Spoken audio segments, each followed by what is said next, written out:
मृत्यु एक सात्विक सच है। कोई भी प्राणी इस सच को झुठला नहीं सकता। हम सभी लोगों के मन में मृत्यु के बाद इंसानी शरीर का क्या होता होगा, ये सवाल तो कभी न कभी मन में आया ही होगा। मृत्यु एक ऐसा सच है जिसके बारे में कोई भी बात नहीं करना चाहता। आज जिसका अस्तित्व है उसका वजूद कल खत्म होगा ही होगा। शरीर में मौजूद ऊर्जा जिसे हम आत्मा कहते हैं, ये कभी समाप्त नहीं होती, अपितु ये एक दूसरे में परिवर्तित होती रहती है। यह ऊर्जा जब शरीर से निकलती है तो यह कुहासे के समान होती है, जिसकी छवि उसी प्रकार होती है जिस शरीर से यह निकलती है।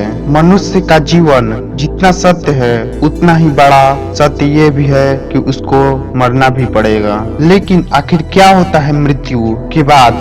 किस प्रकार जीवात्मा यमलोक तक पहुंचती है?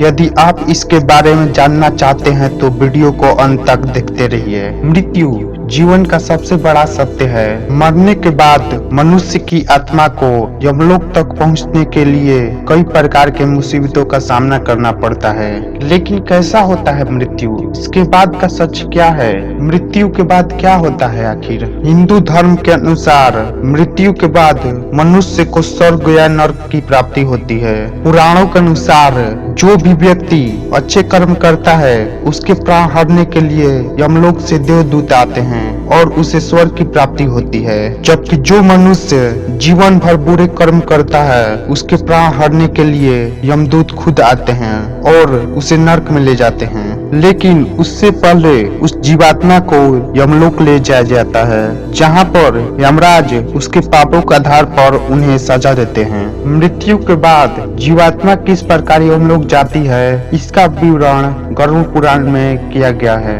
गरुड़ पुराण में यह बताया गया है कि किस प्रकार मनुष्य के प्राण निकलते हैं और किस प्रकार वह प्राण पिंड दान प्राप्त कर दूसरा रूप ले लेता है।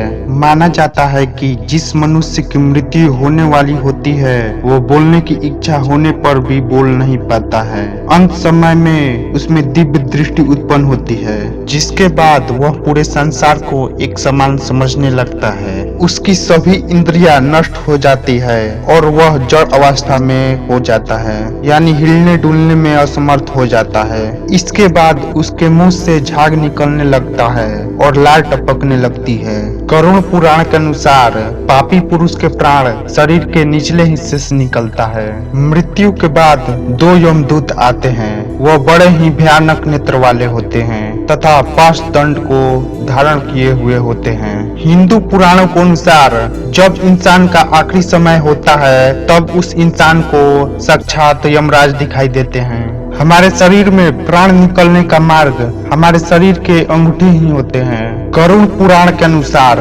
यमराज उस व्यक्ति के प्राण को पास वाले में बांधकर उसी क्षण यमलोक को ले जाते हैं। पास को गले में बांधा जाता है जैसे राजा के सैनिक दंडनीय प्राणी को ले जाते हैं। उस पापी जीवात्मा को थकने पर भी आराम नहीं करने दिया जाता।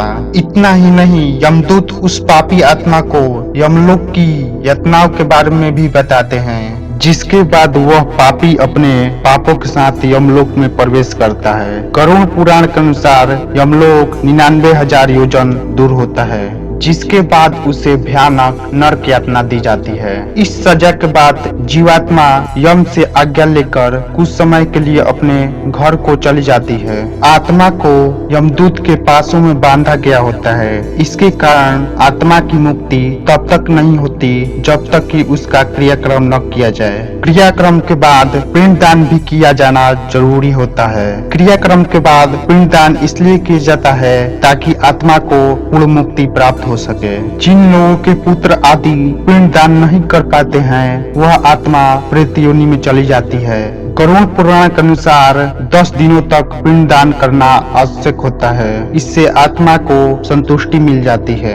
इन सब बातों से पता चलता है कि मनुष्य एक मरणशील प्राणी है। मनुष्य को हमेशा अच्छे कर्म करते रहना चाहिए। आपको ये वीडियो कैसी लगी कमेंट के माध्यम से अपनी राय को साझा कीजिए। अपने दोस्तों में इस वीडियो को शेयर कीजिए। वीडियो को लाइक भी आप कर सकते हैं। चैनल को सब्सक्राइब जरूर कीजिएगा ताकि ऐसे ही इंफॉर्मेटिव वीडियो आपके साथ साझा कर सकें। अपना और अपनी फैमिली का ध्यान रखिए। Thanks for watching this video.